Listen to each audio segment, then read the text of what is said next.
नमस्कार, आप देख रहे हैं मध्य भारत और मैं आपके साथ सृष्टि जैन। तो शुरू करते हैं खबरों का सिलसिला। हिंदी विज्ञान सम्मेलन पर सीएम मोहन यादव ने कहा कि मातृभाषा को बढ़ावा देने के लिए एक बहुत बड़ा अभियान चल रहा है। ये चौथा राष्ट्रीय सम्मेलन है। पूरे आयोजन के लिए मेरी तरफ से सभी को बधाई। मुझे उम्मीद है कि ये अंतर्राष्ट्रीय स्तर पर भी होगा। मैं सभी प्रकार के रिसर्च को प्रोत्साहित करने के लिए हमने कहा कि भले ही कोई शिक्षक ना हो, वे अपने आविष्कारों के साथ आ सकते हैं। सुनिए क्या कहा। तकनीकी रूप से जो स्वभाषा को बढ़ावा देने का एक बड़ा अभियान चालू हुआ और ये चौथा राष्ट्रीय सम्मेलन है। मेरी अपनी ओर से इस पूरे आयोजन के लिए बधाई और उम्मीद करता हूं कि अब ये राष्ट्रीय स्तर पे हो रहा है। हमने तो कहा कि आने वाले समय में अंतर्राष्ट्रीय स्तर का भी होना चाहिए, क्योंकि स्वभाषा को जानने वाले विद्वान अगर अपना रिसर्च को हिंदी में करते हैं, उसके तकनीकी शब्द का हिंदी में अनुवाद करते तो सहज रूप से पूरे देश में वो सहज लोकप्रिय होता और लोगों को जिज्ञासाएं विज्ञान के प्रति बढ़ेगी और उनका अपना आत्मीयता बढ़ेगी। मैं ऐसी सभी रिसर्च को प्रोत्साहन देने के लिए हमने कहा कि जो पढ़े लिखे नहीं भी हैं वो भी अगर अपने कोई अनूठे आविष्कार लेकर आते हैं तो विज्ञान भारती से मैंने आह्वान किया है कि वो इसका प्रबंधन करें। हर साल अपनी प्रतिभा के बलबूते पर जो भी होनहार लोग हैं वो अपनी प्रतिभा को ला करके इस तरह के आयोजन में मध्य प्रदेश की मोहन यादव सरकार ने प्रदेश के 40 लाख लाडली बहनों के लिए बड़ी घोषणा की है। अब मध्य प्रदेश में लाडली बहनों को सिर्फ 450 रुपए में रसोई गैस सिलेंडर दिया जाएगा। इसके ऊपर की राशि का भुगतान राज्य सरकार करेगी। ये निर्णय मंगलवार को भोपाल में हुई कैबिनेट की बैठक में लिया गया है। आपको बता दें, कैबिनेट बैठक में हुए निर्णय की जानकारी मंत्री कैलाश विजयवर्गीय ने दी।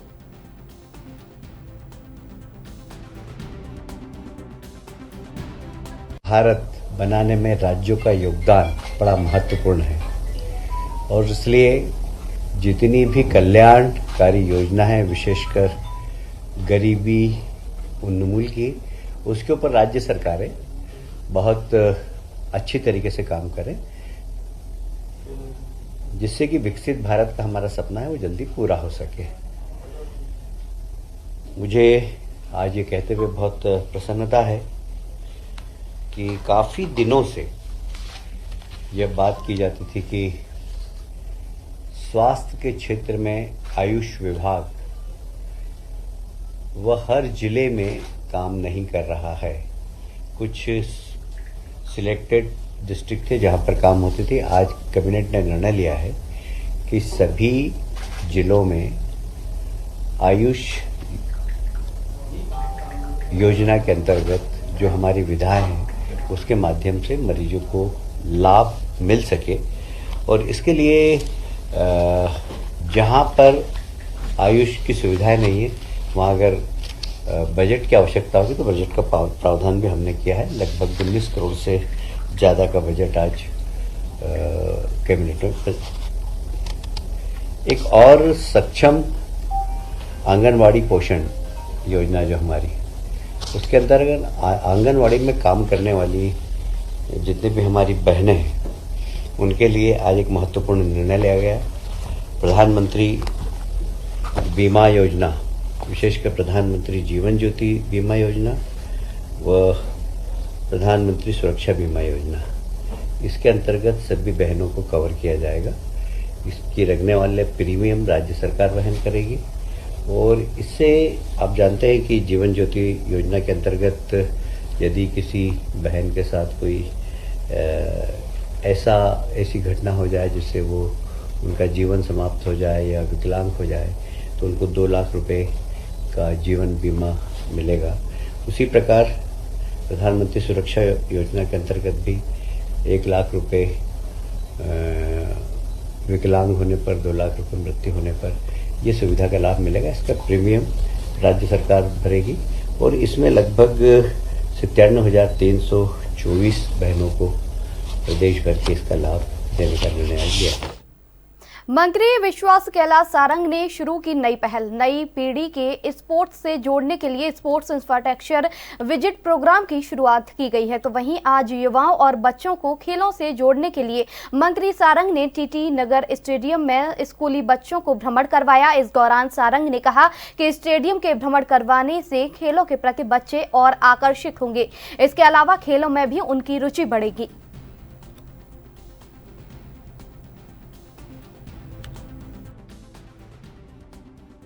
मध्य प्रदेश खेल विभाग के माध्यम से हम दोनों आयाम पर काम कर रहे हैं।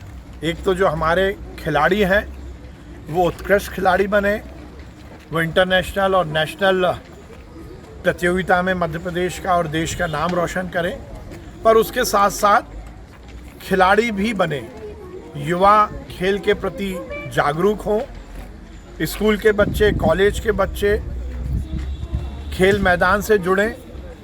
इसलिए बहुत ज़रूरी है कि स्कूल में पढ़ने वाले बच्चों को हम हमारे सभी जो स्पोर्ट्स के इंफ्रास्ट्रक्चर है उनसे रूबरू कराएं, हमारे खिलाड़ियों से मिलवाएं, हमारे कोचेस से मिलवाएं।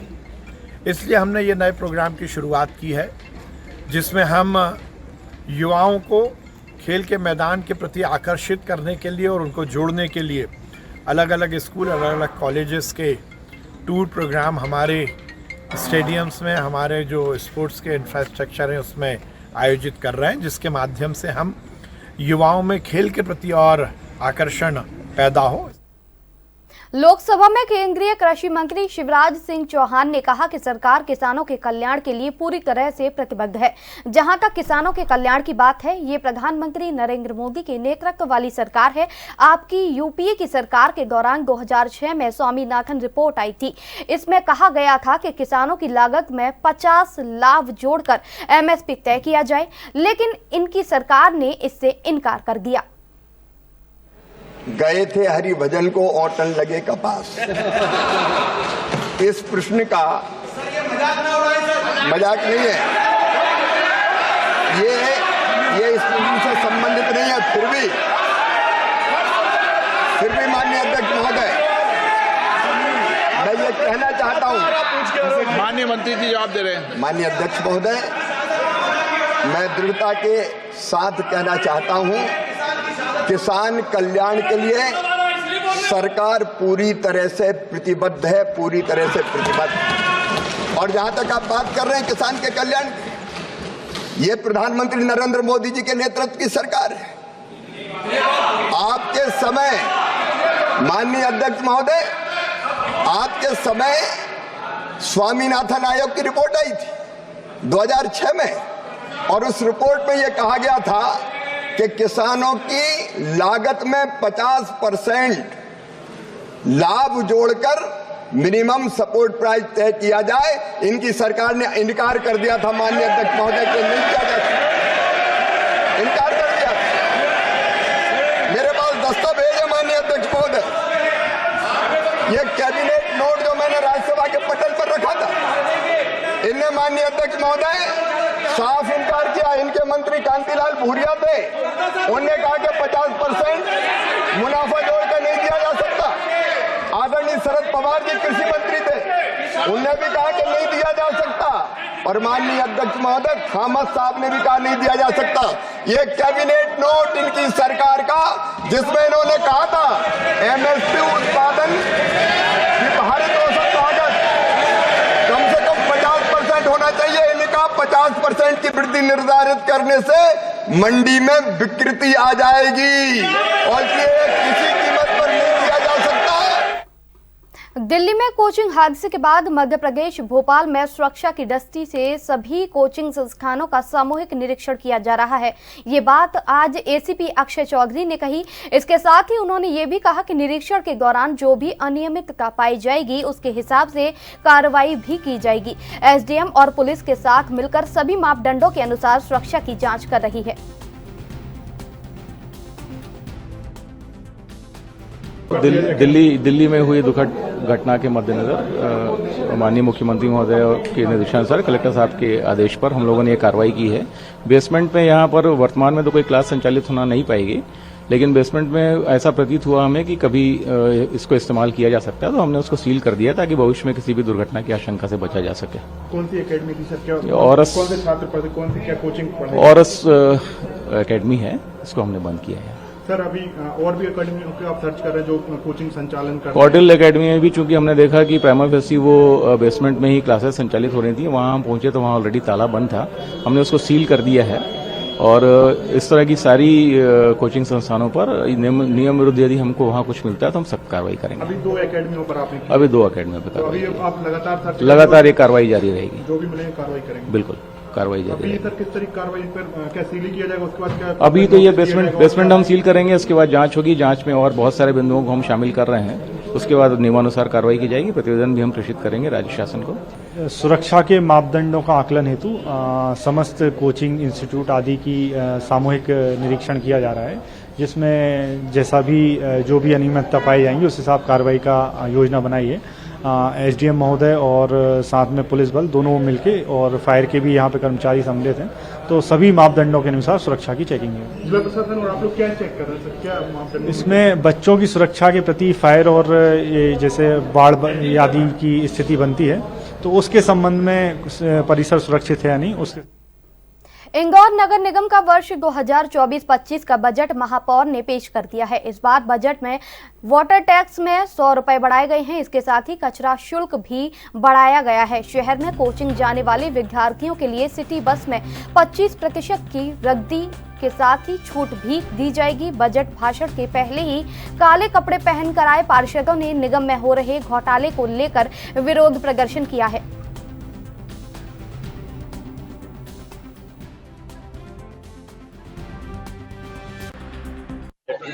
ये बजट इंदौर को आत्मनिर्भर बनाने का बजट है। लेखा समिति के साथ साथ कई ऐसे काम इस बजट में होंगे जो आने वाले समय में इंदौर नगर निगम को सुचारू रूप से चलाने के लिए, इंदौर शहर की जनता को सेवा करने के उद्देश्य से कई अमूलचूल परिवर्तन करने का प्रयास हमने इस बजट से किया है। जहां एक और पानी के वन टाइम सेटलमेंट स्कीम के साथ साथ शहर की ऐसा वर्ग जो लगातार उसके लिए मेहनत करता है, काम करता है, उसके लिए भी कई सारे प्रावधान करने का काम किया है। पर कुल मिला के ये बजट क्लीन, ग्रीन, डिजिटल और सोलर इंदौर को आगे बढ़ाने के लिए है। साथ ही जो इंदौर ने रिकॉर्ड बनाया है वो मजबूती से कायम रहे, उसमें बढ़ोतरी हो, इसका भी प्रयास हम करेंगे।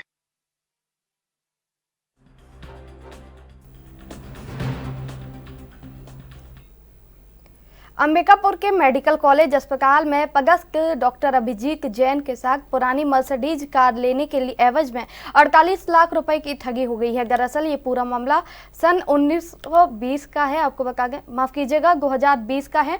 आरोपियों ने सेकंड हैंड मर्सिडीज कार बिक्री करने के नाम पर ठगी की है। पीड़ित के द्वारा आपत्ति करने पर 2021 में 1 सप्ताह में दूसरा कार देने का वायदा किया था। कार को वापस मुंबई ले गए। इस घर ठगी का एहसास होने पर पीड़ित डॉक्टर ने कोतवाली थाने में शिकायत दर्ज कराई है।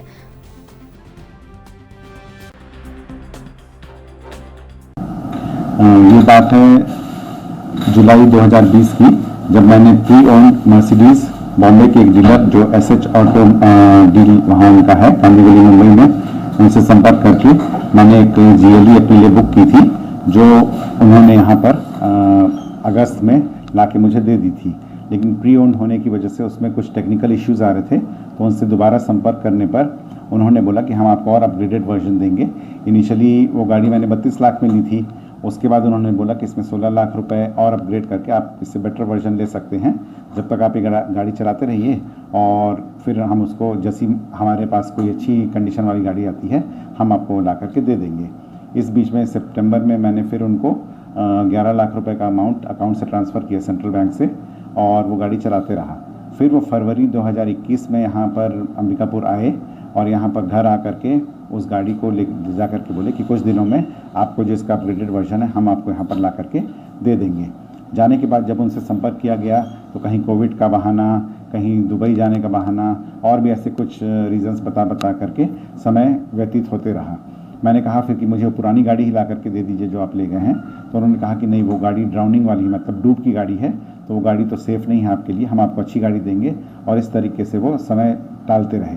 पिछले अभी मार्च 2024 से वो अब ना मेरे फ़ोन पे कोई जवाब देते हैं, ना कोई फ़ोन का रिस्पांस दे रहे हैं। इस तरीके से जब उन्होंने संपर्क करना मुझसे बंद कर दिया तो मुझे लगा कि कुछ मामला गड़बड़ है, तो फिर मैंने यहाँ पर थाना जा कर के उसकी रिपोर्ट दर्ज कराई कि मुझे ऐसा प्रतीत हो रहा है कि मेरे साथ धोखाधड़ी हुई है। तो उन्होंने इस मामले को संज्ञान में लेते हुए कल एफआईआर दर्ज की है।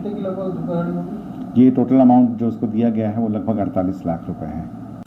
चोपड़ापारा अंबिकापुर में डॉक्टर अभिजीत जैन है, उनके द्वारा थाना कोतवाली में आकर के रिपोर्ट दर्ज कराई गई कि 2020 में उन्होंने मुंबई में एक ऐसे चाटो डील है, वाहन खरीदी बिक्री करने का काम करते हैं ये, और इनके द्वारा डॉक्टर के द्वारा जो है एक मर्सिडीज़ कार खरीदी गई 32 लाख रुपए में, और कार को जब ये उपयोग कर रहे थे तब उसमें कुछ खराबी आई, तब उन्होंने फिर से ऐसे चाटो डील में फ़ोन किया, और फ़ोन करने पर वहाँ पर जो आरोपीगण थे उनके द्वारा ये बताया गया कि आपको जो है कुछ पैसा और देने पर दूसरी गाड़ी अपडेटेड वर्जन दे दिया जाएगा। तत्पश्चात डॉक्टर के द्वारा 16 लाख रुपए जो है ऐसे चाटो डील के अलग अलग अकाउंट नंबर पे जमा किया गया, और उसके बाद में ये गाड़ी को जो है वो भेज दिया गया।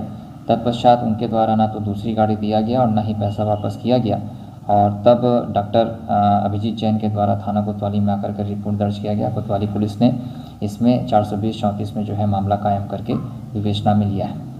आरोपी कितने हैं सर? क्या इसमें प्रथम दृष्टि आरोपी जो है 3 हैं, एक जैद खान, ठाकुर विपेज, हाफिजुल रहमान, ये तीनों ही मुंबई के रहने वाले हैं।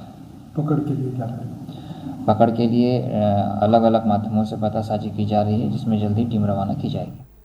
तो फिलहाल रुकेंगे एक छोटे से ब्रेक के लिए, आप बने रहिए हमारे साथ, देखते रहिए एएनपी न्यूज़।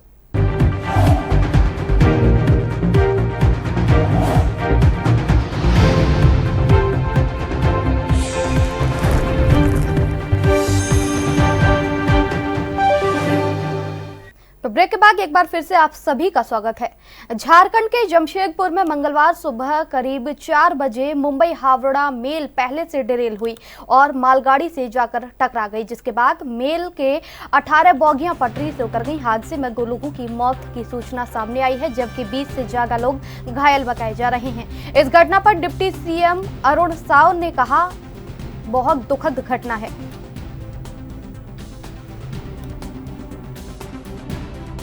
नरेंद्र मोदी जी के नेतृत्व में सरकार बनने के बाद रेलवे में आमूल चूल परिवर्तन हुए हैं।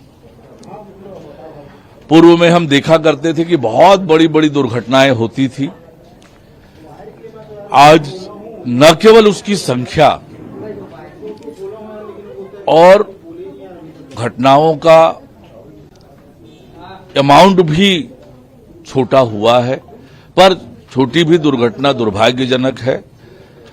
रेलवे विभाग इसको लेकर पूरी तरह से सजग है और लगातार रेलवे सुनिश्चित करने के लिए काम कर रही है कि दुर्घटनाएं ना हो। दुर्घटना की जांच होगी, जांच करके उस पर आगे की कार्रवाई होगी।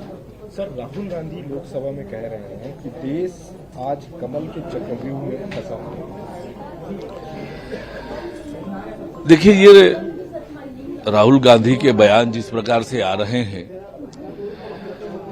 कांग्रेस की राजनीति का हिस्सा रहा है। भ्रम और भय पैदा करके वो देश में मध्य प्रदेश के जिले मंदसौर के पुलिस विभाग में अधिकारी और कर्मचारियों के तबादले हुए हैं। जिला पुलिस अधीक्षक अनुराग सजानिया ने तबादले किए हैं। आपको बता दें 69 पुलिस अधिकारी और कर्मचारियों के तबादले किए गए हैं। सूची इसकी जारी की गई है, जिसके द्वारा ये जानकारी साझा हुई है।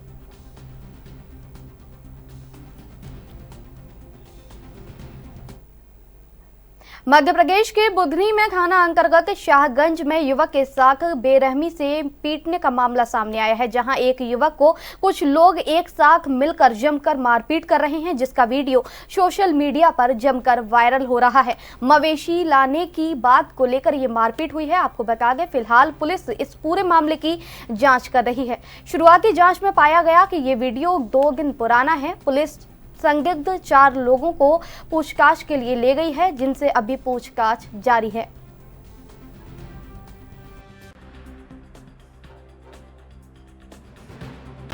इसमें प्राथमिक तौर पर जानकारी मिली थी कि ग्राम मनेटा जो थाना शाहगंज के अंदर आता है, उसमें एक युवक जो है, जिसको गांव वालों को संदेह था कि ये गौवंश की तस्करी में लिप्त है।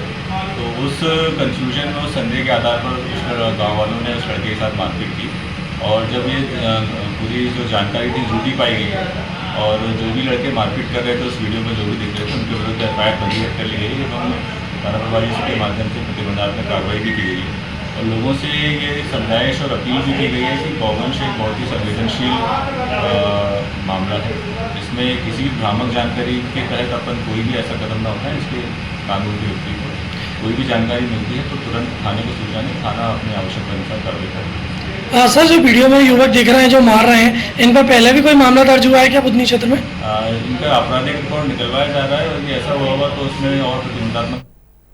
तो अभी के लिए बस इतना ही। आप बने रहिए हमारे साथ, देखते रहिए ANB न्यूज। नमस्कार।